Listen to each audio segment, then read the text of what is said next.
नमस्कार YouTube family.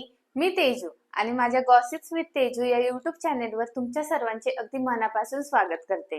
तर आज आपण बनवणार आहोत सगळ्यांच्या आवडतीचा चमचमीत गोड शिरा.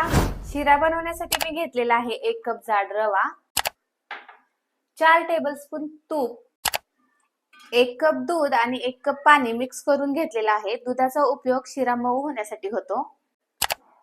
8 टेबलस्पून साखर, 4 ते 5 काजू, 4 ते 5 बदाम, अर्धा टेबलस्पून मनुके, 4 ते 5 विलायची आणि चिमूटभर मीठ. सगळ्यात आधी आपण एका बर्नरवरती दूध गरम करायला ठेवूया.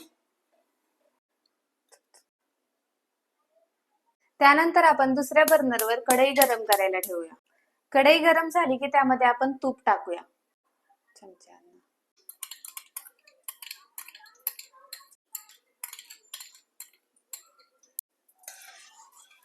तूप गरम झाले की त्यामध्ये आपण दोन्ही ड्रायफ्रुट्स एकत्रच भाजून घेऊया.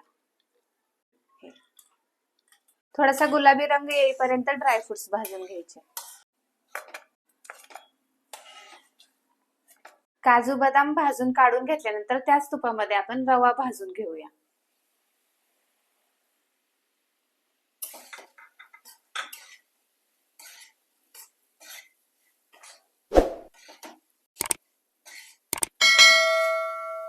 इकडे आपल्या दुधाला उकळी आलेली आहे. गॅस बंद करूया. रव्याला छान गुलाबी कलर येईपर्यंत रवा आपण भाजून घेऊया. छान असा गुलाबी कलर आलेला आहे. आता यामध्ये आपलं गरम दूध ऍड करूया.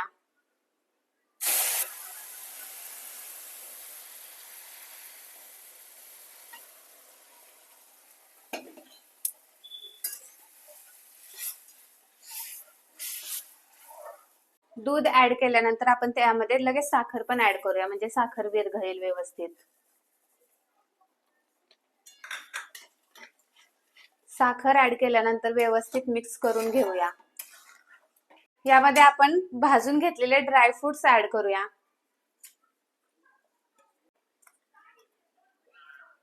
ड्रायफ्रुट सोबत लगेच मनुके पण ऍड करून टाकूया. यामध्ये मी चिमूटभर मीठ ऍड करते, कारण मिठाने टेस्ट येते थोडीशी. तुम्ही बघू शकता शिरा किती मस्त झालाय आपला शिरा आता शिजलेला आहे. आणि आपण वेलची पूड ऍड करूया. वेलची पूडने सुगंध फार छान येतो. आणि आता आपला शिरा तयार आहे. अशा पद्धतीने आपण गरमागरम शिरा सर्व करू शकतो आणि ड्रायफ्रुट्सने आपण गार्निशिंग करू शकतो. तर तयार आहे आपला चमचमीत असा गोड शिरा. अशाच नवनवीन रेसिपीसाठी माझं चॅनल सबस्क्राईब करा आणि बेल आयकॉन प्रेस करायला विसरू नका. भेटूया नवीन रेसिपी सोबत. Bye bye.